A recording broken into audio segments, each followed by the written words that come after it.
welcome. Welcome to Pink Lady Presents, a program that's filled with lives well lived.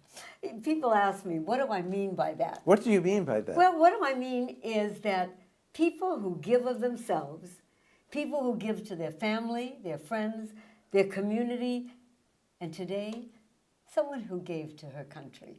That's what I'm talking about. And still giving. And still giving. Yes. And that's what I'm talking about. Jennifer Campbell. Welcome, Jennifer Thank you Campbell. so much. I'm going to tell everybody your rank now, but then I want to go backwards and tell everybody about your life and how you got to this point. First of all, thank you for your service because you're an Army veteran. Correct. I Thank want you. to thank you, and Dove and I take our hats off. We just do for the women who are out there besides our men.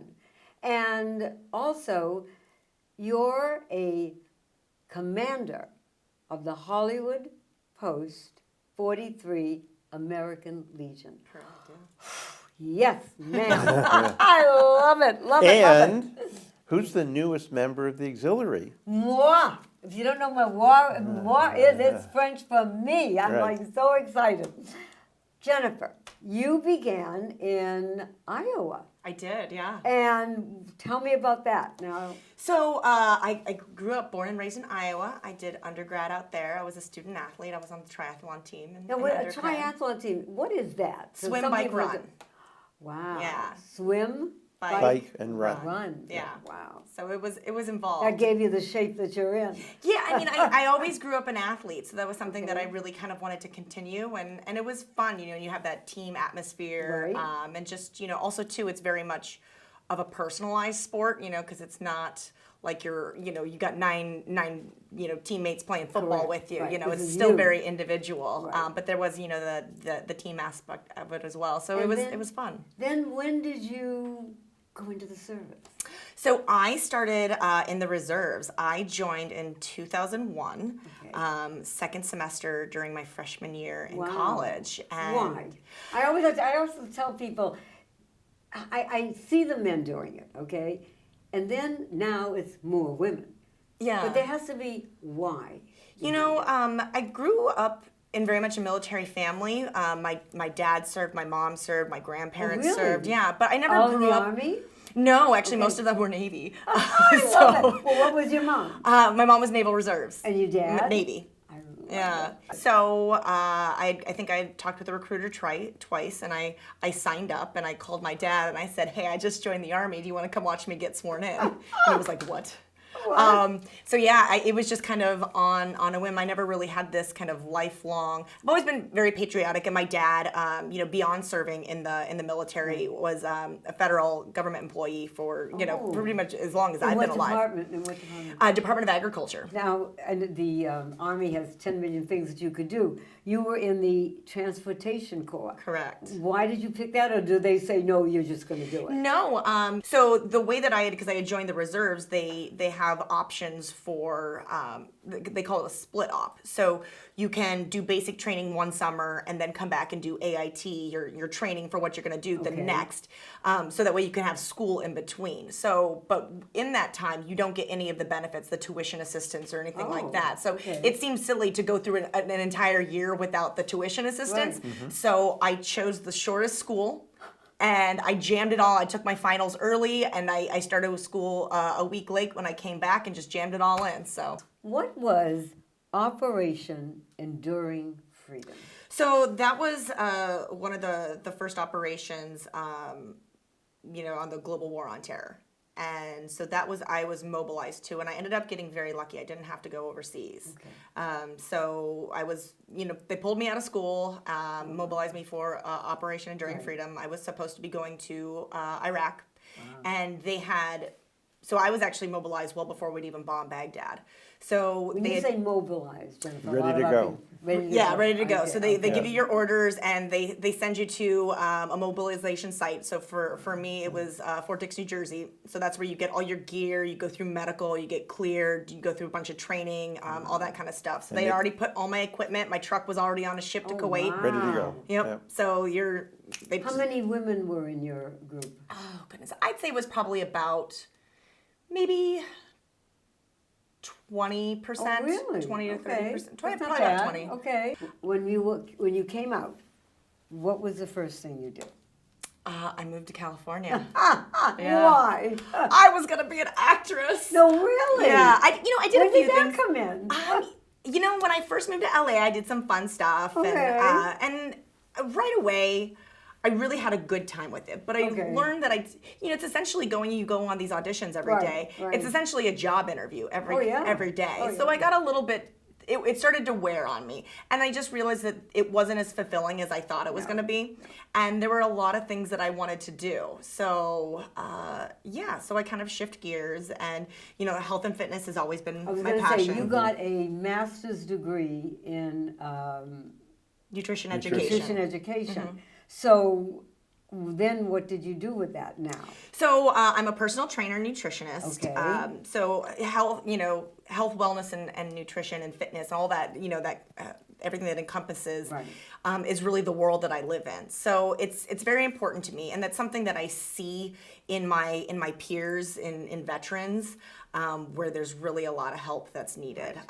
Veterans actually have a 70% higher chance of developing obesity than the general population. Is there a reason they say why? There's a lot of things that contribute to that.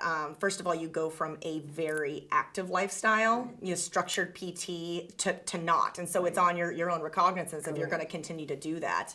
And getting into it, specifically with the American Legion, How did you first start that? if you would have, I wanna hear that story. I didn't join and think that I was Okay. like, I'm going to be commander someday. That was never really a thought. But I had gotten some advice from somebody when I had first joined, and they had said, show up, like be present, be involved. And so I had gotten the advice to get involved, and I really kind of took that to heart. And so that was something that I just really kind of jumped into right away with committees and, getting involved on the committee level, and then chairing committees. And And what then committees did you start with, Jennifer? entertainment committee, Naturally. sports committee. So those were Okay. two that I was really involved in. And then the Right. house committee, and just really getting kind of wrapped up and seeing an opportunity there of things that I wanted to be involved with and change and, make additions to. That you are the second in 100 years for a woman to be the commander. Yeah. Right. I mean, that's and the saying first this something. century. Yeah. I mean, really. No, that's not true. Okay. Malitza, she ran twice. She ran once in the 90s and then again in the early 2000s. And that was the Yeah. one before. I Yeah, stand Malitza corrected. Milo, yeah. Wow. Well, I mean, we are just so thrilled today, and more thrilled, Dove has something that he wants to say Yes, to you. I do. I Good. do. Okay, so one of the things that I get to do is, as president of the LA National Cemetery Foundation, we did something the military calls a challenge coin, but we call it a presentation coin. And it has the monument of World War I, and it has our logo. And we've never done this since we opened in 1889. And now fantastic. I get the privilege on behalf of the board of directors and our VA director, Tom Ruck, to present you with this for all the work that you have done well, thank and you. all the work that we anticipate you will be doing. Absolutely. So please accept this with Thank our you gratitude so much. Oh, and that's our appreciation. fantastic. I would love our audience to see you in the cap. Oh, sure. I can put on my commander's cap. I have, so that's... And could you just explain a couple of them? Sure. for us? So on one side you see a bunch of the pins, and those are very personal. Like we get to choose what we put on there, so Okay, we let me just decide, hold that. with what's important to us. So I have my 5-year member pin. So they go in increments of 5. So once I get to 10 years, I get a new pin. So that's exciting. Army, which is the branch that I served in. My unit. All the way down the line. This is, some of the awards. The 100-year Team 100. Wow. By from recruitment. I got this when I was at the Pentagon, which was very cool. The Poppy, which is something the auxiliary, one of the Right. programs of the auxiliary. And surely this is one that is actually really dear to me. Those were kind of some not military, but propaganda pieces that they put out for Shirley Temple when they were making a stamp for her. And Shirley is my mother's name. But Shirley Temple Black was also one of our honorary colonels Oh, wow. at the post. And so when I talked about, the golden age of Hollywood, right.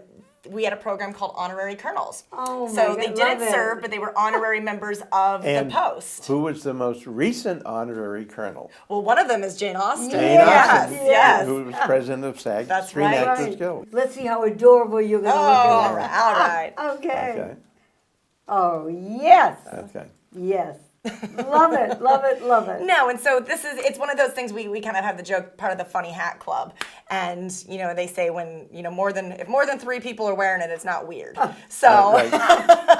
but, it has become very much of a sense of pride because it's become identifiable. And that's something that we're also working with in the American Legion is the branding of it. Okay. At the Post, how do you do this? I mean, what are you doing and what do you want to do? I think the first thing is just listening to people. Okay. What is it that's important to them? What do they need? What do they want? So they come to you and talk. Absolutely. Good. It's once you start to get into leadership, people have lots of things to say to you. I get it. So we go out, we actually just last weekend had a kayaking trip. Oh, really? Where we all just went out and rented some kayaks and just did a group thing. We've done several, from the fitness perspective, we Right. do runs. We've done the LA Marathon together, Right. several races, softball. We have a softball team. We're going to show everyone right now the Post as it is, and then some of the renovation that you've done Yeah. at the Post, especially with the main theater. Yes. I mean, it is like state It's of the stunning. art, just It's stunning. beautiful. Yeah. In the founders room, the conference room, we pulled out. We have an incredible, collection of documents and archives, and starting working on curating that kind of now, stuff. We can pulled people out. come in and see that? Jennifer? Absolutely. We're happy to give tours at any time. And if you're interested in renting the facility, Yeah, tell our people. Oh, about goodness. that. So if you want to rent the American Legion, Yes. we have some very beautiful rooms. We have this theater that we spent a ton of money revitalizing. Fabulous. It is How many can you sit?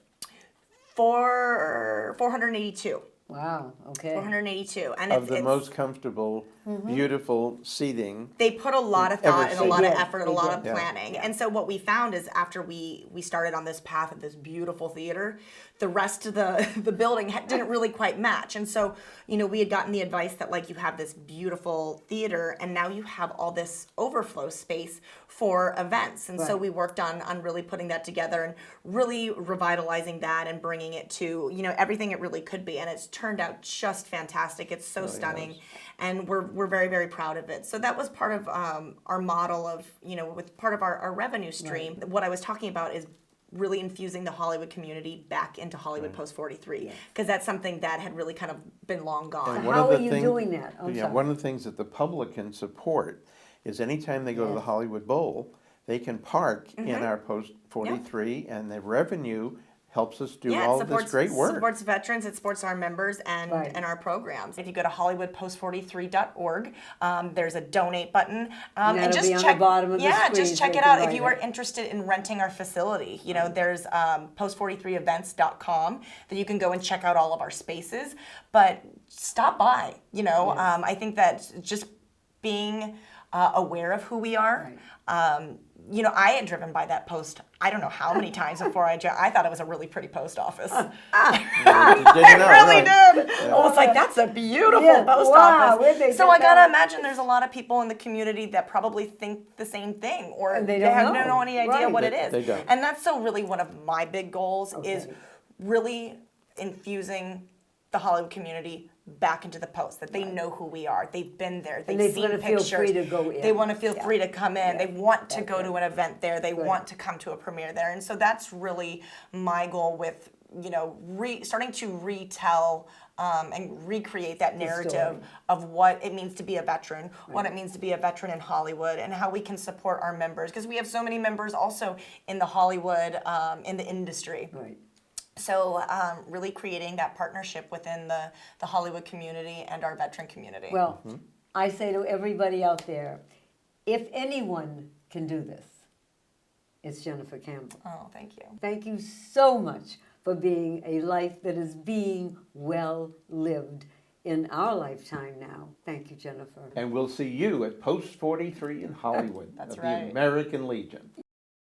Every Sunday night at 5, Wow, I'm like on fire. Pink Lady Presents is packed with talent like Cameron Kreger, Randall Richmond, Wow. Hank Garrett and Jimmy Weldon, Barbara Brighton, This could be the start of something big. the Cole Sephardic Choir, and Julio Alberto Berger. It ain't over till you say it's over.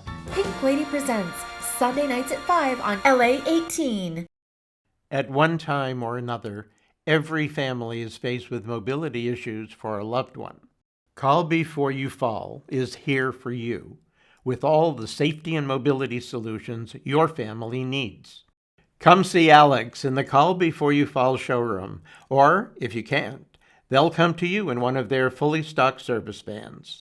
So put your mind at ease today. Call Alex at 1-800-829-1491. Remember, be on the safe side. Hi there, we are back. I'm sitting here with Dove, with Mark Thurston, Army, but not just Army. A gentleman that's dad was in World War II. Am I Yes, he right? was. Yes, ma'am. And what did your dad do? I mean, My dad was in the Pacific, and he fought in the Pacific for 3 years. He was in the CIC, the Counterintelligence Corps. ooh. And What is that exactly? well, the Counterintelligence Corps was the Pacific equivalent to Europe's OSS. And the CIA became when the OSS and the CIC coalesced after the end of the Second World War, Right. they became the CIA. And Wow. so my dad was doing that in the Pacific for 3 years. And when did you join the Army? I went in the Army in 1967. I left high school prematurely. Yes, I got a was little reading excited and had to be somewhere else. that. Now, how old were you when you did that? 17. 17. And I just turned 18 about 7, 8 months later when I went to Vietnam Oh, in my. the fall of 67. And what were you doing in Vietnam? I mean, In Vietnam, I was infantry. I was a grunt, and I was paratrooper. I was a ranger, and I spent a year fighting in the jungle. I started out on the Cambodian border, oh boy. and we had some big battles in late '67 on the Cambodian border, fighting the North Vietnamese.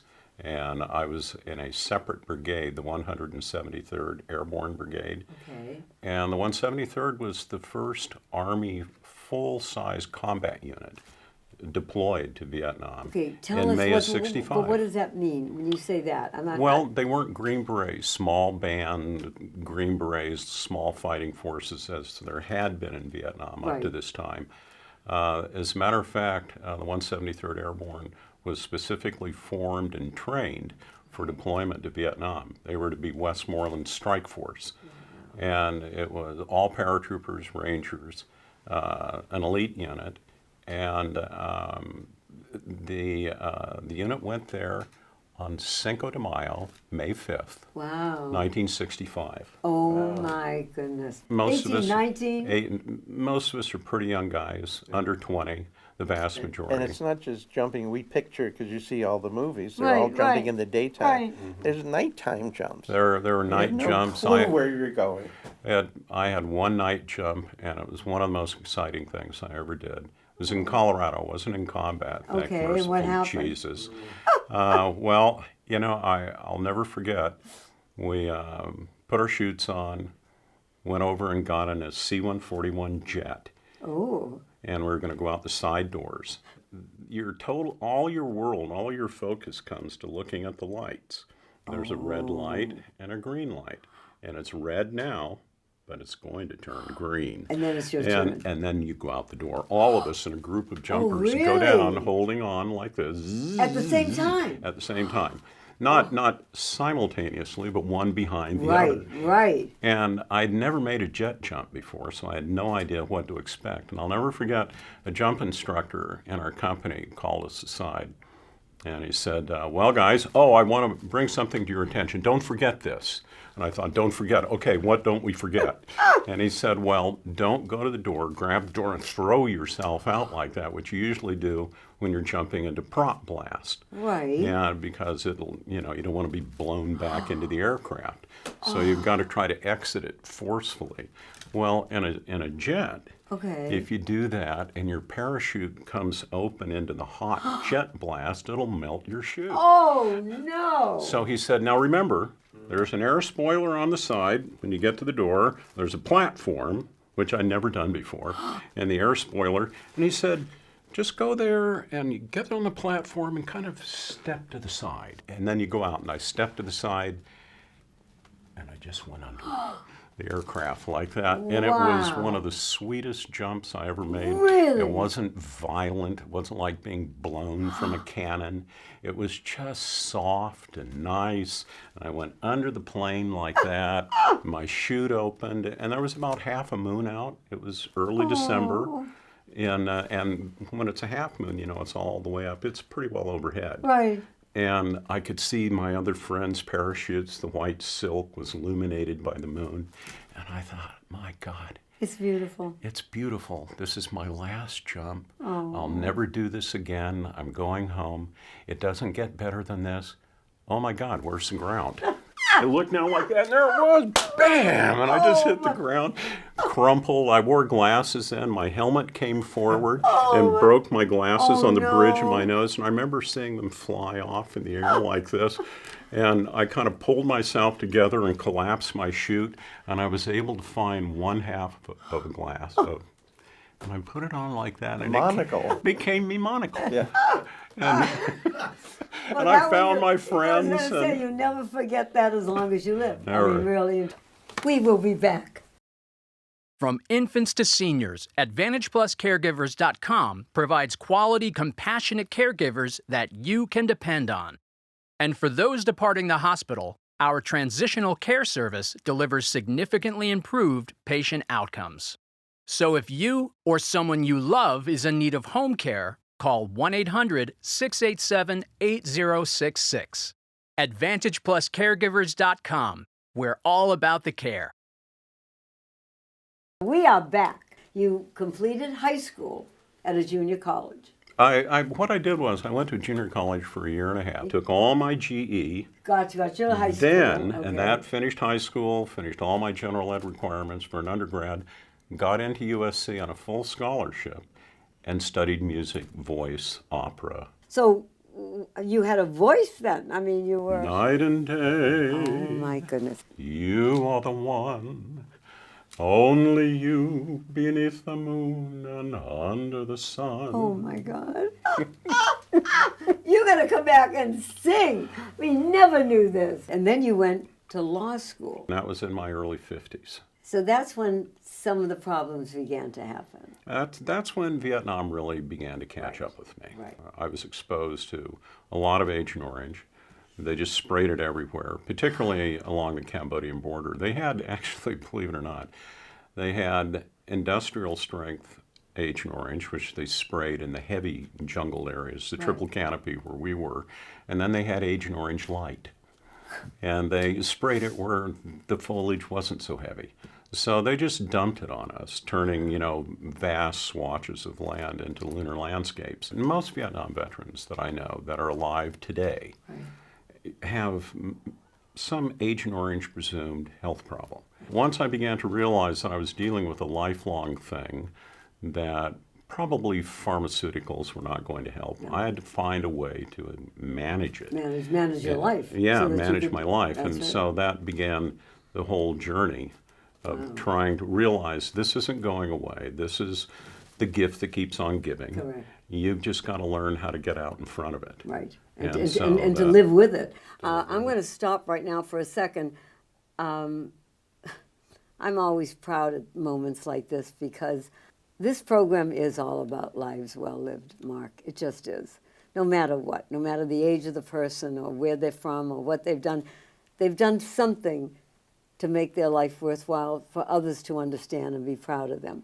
And we certainly are. I am so proud that I know you and consider you a friend. Thank and you. Dove, Thank you. Dove adores you. And Dove, you have something that you're going to present to my friend before Yeah. we go on? Well, one of the hats I wear is as president of the LA National Cemetery Support Foundation. And we decided to do something that had never been done in 100 years that we've been around. And we issued what we in the military call a challenge coin, but we call it a presentation coin. And on behalf of the director, Tom Ruck, and the board of yes, I know him. directors, and as president, I am really proud to present you with one of the very first editions of the Los Angeles National Cemetery Support Foundation Challenge Coin. And Well, thank you, Brother Dub. Now, I'd like Thank you you. to tell everybody Thank you. what you do now to help others.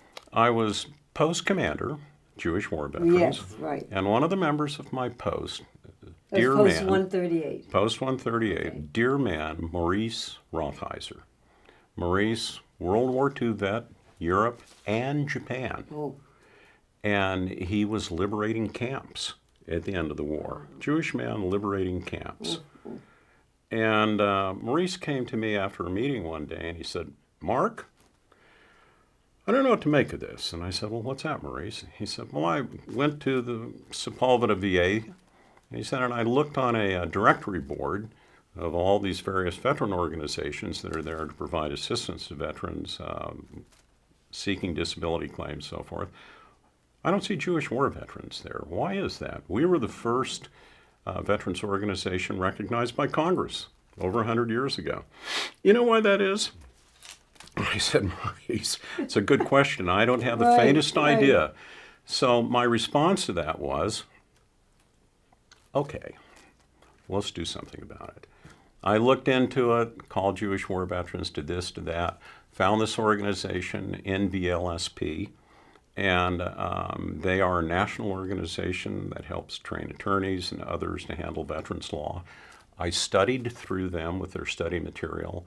I passed the test, was accredited by the VA to be an accredited service officer for Jewish war veterans, and I have an office. I love it. And How long have you been doing it now? 5 years. 5 years. And Maurice, A good man. he passed a few weeks ago. Oh, sorry. And my little saying goodbye to Maurice was to tell everyone what Maurice had done for me. Yes, And through me, everyone I touch. correct. And I said, you know, Maurice goes on, Yeah.